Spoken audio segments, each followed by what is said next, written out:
Welcome to the 100 Club. You are joining us once again for another squad profile as we approach the opening ball, the opening game of the 100, which starts 21st of July. We are continuing our trawl through the squads that we'll be playing, and today it is the turn of the Oval Invincibles men, playing out of the iconic Oval Ground in South London. They will be up on the second day of the tournament, on the 22nd of July, playing the Manchester Originals at 18:30 hours. That one will be live on telly. Are either you London-based types heading across to that game? Hi Tom. I will not be. We'll be there the day before for the women's game, but at the minute I don't plan to be there. I'll be enjoying that one on terrestrial TV, I believe. Yeah, I'm keen to see it on telly. See how they cover it. That's a good point. Yeah, it's on the BBC. God bless it. So that's how I'll be enjoying it. But you're right. They've got all the razzmatazz. They've got the DJs lined up. The fireworks are no doubt in the tubes, ready for the touch paper. I hope they're not. It's raining, isn't it? Well, I imagine they're allowed to brush all the ticker date off from the women's game, which is the day before. You're quite right. Clear the beer cans away. Yeah, and the concert. I think that they've got a DJ in as well for that game as well. So hopefully the pitch is still in some nick. As we thought the Oval Invincibles women weren't so good, actually, I think was our conclusion. So maybe there'll have been a pitch invasion from the Manchester Originals supporters after that game. What are the men's squad looking like? Good question that I'm asking myself. If only there's a handy YouTube video to tell you all about them. What am I on about? Good. All right. Who's the star? Oli. Well, I considered talking about Jason Roy. He's obviously kind of familiar to everyone from his exploits, top of the order, particularly kind of like made himself a household name really playing in that World Cup final. But I think actually probably in this format, I think Sam Curran could be a key player for this squad. Good bat as well, left-handed bat, but also left arm quick, kind of fast medium bowler, I suppose. And I think he's just shown himself to kind of be effective in this short format cricket at the moment. Just really seems to be on top of his game. Been playing well for England in the series against Sri Lanka. Did very well for the Chennai Super Kings earlier in the year as well in the IPL. Yeah. So feels like him and his brother could be kind of core element to this squad. Know the ground very well. Yeah, I mean his brother Tom type rather than B Curran, who's starting to come out and do quite well as well. But is there a third one? Yeah, it's coming. Yeah. So you mentioned Chennai, Rich. Sam has played very well in the IPL. I think it's fair to say across a couple of seasons. But the question I think that they haven't really answered for me yet is where he best bats in the short form. I don't know, Ollie, whether you've got an opinion on it as well. Where would you bat him? So in this lineup, I've got him kind of coming in, kind of in the middle order. But I know that he's they've experimented with sending him up top and kind of using him as a bit of a pinch hitter. And that's an interesting one to see whether that is kind of the tactic that the coaches adopt. It's obviously slightly shorter power play, and down to 20 balls. So there is, I suppose, a premium on putting somebody up that can just start striking from ball one. So yeah, possible that you kind of send him in and get him to do that well. Well, and they have one of the most experienced short format coaches in the game, in Tom Moody, who we remember from his playing days in the 90s, is both for Australia but also for Worcestershire. You say that, Rich. I can't remember where I put my keys. I always despair when I see when people retired, because I always think it feels like yesterday. And you've seen Tom Moody, it was 2001. But no, he's done very well in franchise cricket. He's been involved in the IPL since almost the start. He was briefly with Kings 11 Punjab in the first season. But in 2012, he took over Sunrisers Hyderabad, and he's coached them for nearly 7 years up to 2019. And he made the kind of the qualifiers or the semi-finals 5 times, winning it once. And he's also been involved in the Pakistan Super League, Multan Sultans, director of cricket for the Melbourne Renegades and the Big Bash. He's been involved in the CPL. He's even been the coach of the Montreal Tigers in the Canadian T20 tournament. So you know, you name it, he's done it in terms of T20 coaching. So vastly experienced, and I think that you know, he'll bring a keen eye to where Sam Curran best bats, and also, you know, where some of the other players, especially some of the young players that he's going to try and bring through with the Oval. So who's he going to look out for in terms of the young guns with this team? Well, you mentioned the Canadian Global T20 League, quite an interesting format in itself. I don't know how much you've seen of it, but there's another guy who did quite well in that format, called Sandeep Lamashane, and he's going to be turning out for the Invincibles. Nepalese spinner, young, absolutely talented, absolutely. And I tell you, the people who won't, or glad he won't be facing, are the Curran brothers, because having watched some of the coverage of the Big Bash League over the last couple of years, I've seen at least 3 times that he's taken those boys out with some pretty tricky spin. He spins it both ways, both leg breaks and off breaks, but a stock delivery is a leg break. And he's attracted franchise success for Melbourne Stars, Hobart Hurricanes, both in the BBL. Delhi Capitals have picked him up, making him the first Nepalese player to be drafted into there. Calendars in the PSL, St Kitts and Talawars, both the Jamaica Talawars and St Kitts teams in the Caribbean Premier League. And he should have been here and starting to get into this with the Worcestershire outfit in the T20 Blast as well. But was denied a work permit, denied a visa for entry. Okay. Yeah, so there was some delays there. It's been sorted. He's definitely coming for the 100 and will be playing for the Invincibles. So we'll see how he gets on in English conditions. But I'm really excited to see him. He's given the troubles that we've had getting cricketers over into the country, you know, because of COVID, it feels like you know, visa entry requirements is the last thing this competition needs. You could say that navigating British immigration was his own personal Everest. Thank you. I mean, you could. Well, we maybe won't. Yeah. Whilst we're dealing in national stereotypes, I through my professional capacity, you know, obviously I do have a job. I work with people from all around the world. I've worked with a number of Nepalese people in my world, and they do share some characteristics. In one, absolutely lovely, friendly, play everything, do everything with a smile on the face. But my lord, they are ruthlessly competitive, and I don't think Lamachane's any different. He's going to be getting that ball to move off the oval pitch. He holds the record, I think, for the youngest international ODI fifer, and I wouldn't be surprised to see him have a great tournament this year. I'm excited to see him.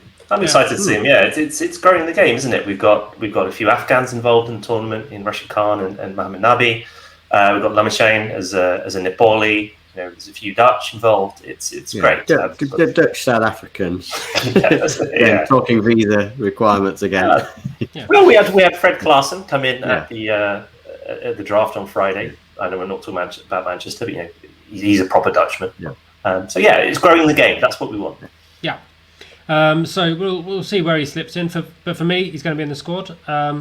So should we have a look at those squads? I'll kick it off, shall I? With the controversial choice of Jason Roy opening. I think we'll go with that. I did the same. Yeah. So opens for England, he can open for the Invincibles, no choice there. But I actually went with Sam Curran alongside. So I went for the pinch hitting Sam Curran version. Okay. Yeah. You've already made your point though that he's going to be at 5 for you, Oli. Yeah, I've got him down the order at 5. I'm opening with Jax. So he's been opening for Surrey. Did either of you contemplate Sunil Narayan? Because he's done that job a lot for Kolkata Knight Riders over the years. No, I think I've done him a disrespect, putting him in at 7. Right, fair enough. No, I think I've got him at 6, so not such you got him at 6. Okay. Well, let's throw him there around at the moment. He's not in much form, to be honest. Looking more of a bowling all-rounder at the moment. No, that's fair. So who have you guys got? 3, 4, 3 and 4. Let's see. So I've got Colin Ingram in at 3 for the first wicket. South African. Yeah. Okay. I had him at 4 personally, and because I'd made space for the England opener Rory Burns in there. At 3, but he's going to be in there somewhere. I think Rory Burns does have a game that translates to T20. I think just about. We discussed Dom Sibley in the last episode regarding the Birmingham Phoenix, but for me, Burns is is going to get into this squad somewhere. Yeah, I think Burns is for me, is a more natural, player for this format, but he's still on my bench because I've got Sam Billings coming in next. Yeah, well, Sam Billings has got to get in there somewhere. Yeah. So I had Ingram, Billings, Curran, and then Nareen. That's my sort of. Well, but Billings is going to make sure that everybody is very well hydrated, having spent the last 12 months mostly fetching drinks in various forms of cricket. But yeah, I think Billings is in the England one-day setup for a reason. Burns isn't. So I think if between the two, it has to be Billings at 4 ahead of Burns. Okay. And Burns presumably will be lost to the Test side fairly early on in the tournament. Yeah, I mean, we're only talking like 3 games that Burns will be available anyway. Yeah. So, not making my cut. I don't think he's been that high up the order when he's been playing in the Blast, has he, this season? Yeah, he tends to bat in the middle order in the Blast. Yeah. So, I mean, but those 7 showing on screen there, Roy, Jacks, Ingram, Billings, Curran, Nareen, and Burns are the 7 I would have actually opening up in some order. I'm nowhere near, I think, Ollie's. So what do you want, Rich? What do you want? I'm going to reserve judgment on Burns. I'm going to keep that 6 at the minute. I wonder whether I would have Colin Ingram below Billings and Curran on sort of current form, but I think it's going to be some version of that. Actually, that's going to be the batting lineup. Okay. And then I think there's obviously a spot for Tom Curran. Yeah, he was my next man in. He's around about there. Had a good game against the Sri Lankans in the ODI, the final ODI, taking 4 wickets and ending a bit of a drought there. So hopefully he can kick on now, because I think he's one of the most unfairly criticised cricketers. Yeah, he does take a lot of criticism. Why do you think that is? Because he's patchy. I think he needs to build some consistency into his game. But when he gets it right, there is no doubt that he deserves his spot in the team. 4 wickets today, on that ODI tells me that, they're no mugs. He can do it. Yeah, I don't think you get yourself an IPL contract without being a decent T20 player, and I think he's been out there for the last few seasons. I think my one criticism of him would be that sometimes he just tries too much variation. He seems to try to bowl 6 different balls and over, and sometimes you think, well, we'll just have 2 or 3 variations, but do them well. What would you see as his stock ball then? I think his stock ball is still the kind of off-cutter cross seaming, isn't it? And then on top of that, you've got the Yorker, the wide Yorker, but then he's also got his sort of leg cutter, and then his back of the hand slow ball as well. But I think you've just given him 5 variations there. No, but it can vary depending on the batter, can't it? The occasion, but sometimes don't try and bowl 6 in a single over. Well, it's interesting. This format is bowling. You've only got 20 balls. You can almost think what you're going to do with each ball before you even go out on the pitch. Because the skill is to actually marry what you're going to do with the situation, the batsman you're facing. Yeah. Perhaps not overthink it too much. Yeah, and I think a lot of it will be designed. And I think that's why players, and it can be annoying as a fan when players in interviews talk about executing skills, which is just speak English, please. But I think what they are saying is that the coach has between the coach and the bowler, they've decided, and the captain, what 5 balls are going to be bowled, and then it's up to the player to deliver it. It's not necessarily a case of formulating the strategy on the fly. Yeah. And it raises another question for me with this team: is who is the natural leader on the field? Who is captaining this team? Well, I think it's Jason Roy, right? So either Jason Roy, it could potentially be Sam Billings as well. Billings is the club captain down at Kent, so. Yeah, but I haven't seen that much of their captaincy in the heat of a match, personally. So I'll be interested to see how they sort of do execute plans or adapt plans live on the field. So we'll see how that gets on. Okay. I think this could be a team that actually could benefit from the fielding power play. Have the come out or whatever it is, the drinks break, timeout. Strategic timeout. Yeah. Strategic ad break. What do we do now, Tom? What on earth is going on?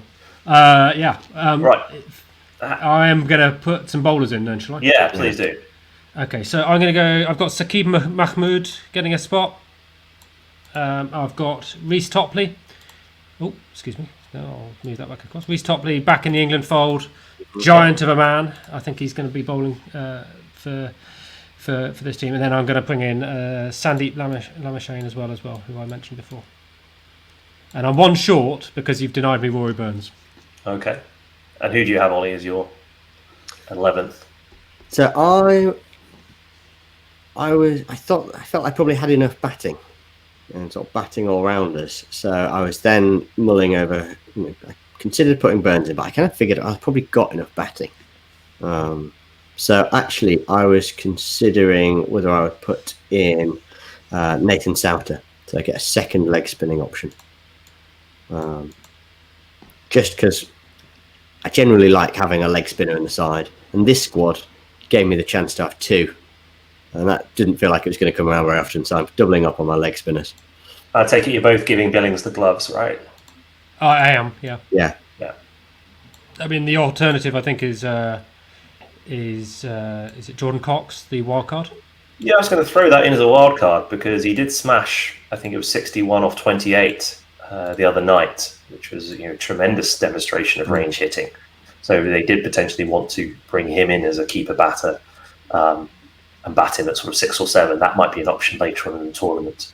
But I think I'd side with Ollie there because I think I see Tom Curran coming in at 7, and that makes me feel like, okay, I've got enough batting there. Yeah. And if I can add another bit of variety in my bowling attack, then I think that's what I want to use that additional spot for. So I think Nathan Souter makes a lot of sense there. Yeah. I mean, I considered. Sorry. Go on, Tom. Well, I considered Brandon Glover if you're going to have another bowling option. The South African Dutch, we get back there again. Fast bowler, but Souter's got his qualities. Yeah, I considered. I had Glover in one version of this side, and then I figured I probably had enough sort of right arm fast medium.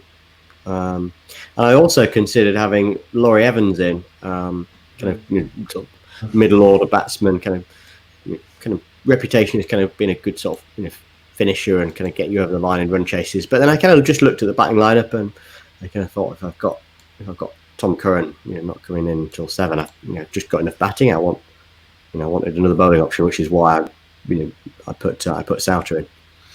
Yeah, I think that's going to be quite pitch dependent, isn't it? Depending on conditions, depending on boundaries, whether you go with the additional spin option. I can see that being the debate to go with Glover or Souter, depending on, as I said, conditions. And maybe if Nareen isn't in great nick with the bat, you're still picking him as a bowler. You kind of want more of a sort of a batting all rounder coming in as well. Yes, I guess that's probably where you've got to look at forms as the tournament kicks off. Yeah. Any last comments, Rich, before I save this for posterity? I think it's a side that is going to be quite dependent on its senior players. By that I mean Roy and the Curran brothers. I think if the Curran brothers are on form with bat and ball, then it looks quite well balanced. Whereas if they're struggling, then it looks a bit light in the batting department. So, I see a lot of guys who are going to give me cameos there.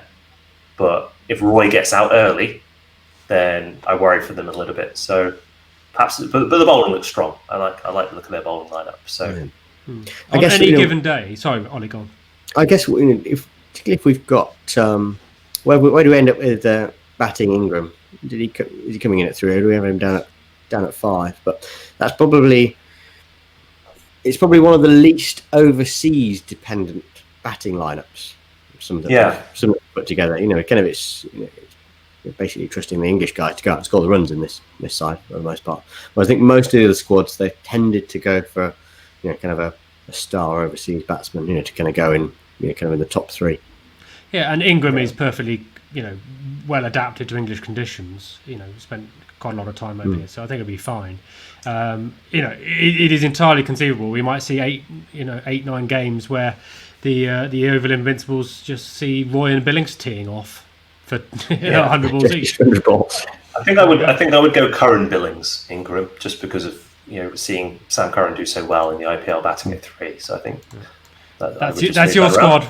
It's your squad, Rich. There you go. So the squad is Roy, Jax, Curran, Billings, Ingram, Noreen, Curran, T-type, Mahmood, Topley, Lameshan, and Sauter. Okay. So are they a winning squad? Stunned silence on that. Yeah, I think it obviously tells us we don't know. It's well, we're not confident. We're not confident. I don't think because I guess it is reliant on the form of those this kind of three players that you mentioned. I think, if they go well, then possibly yes. But yeah, I think with some of the other squads that have a slightly stronger batting lineup, you look at them and think, well, if this guy fails, then there's enough around him. Whereas with those guys, you think it's really dependent on Jason Roy getting them off to a good start. So it's like they're a long way down, but are there that many players that are definitely going to bat you out of the game? Yeah, Roy can do that. We know that, but maybe we've not got the confidence that the others are just going to really take the game away from somebody. They could be streaky. They could be streaky on their day. They could post some big scores, but they could equally get bowled out cheaply. Well, that's called sitting on the fence, I'm afraid. Well, maybe we'll say then, if we want to go out on a limb, maybe we'll say that this will be the first side that we see bowled out. There's a claim for us.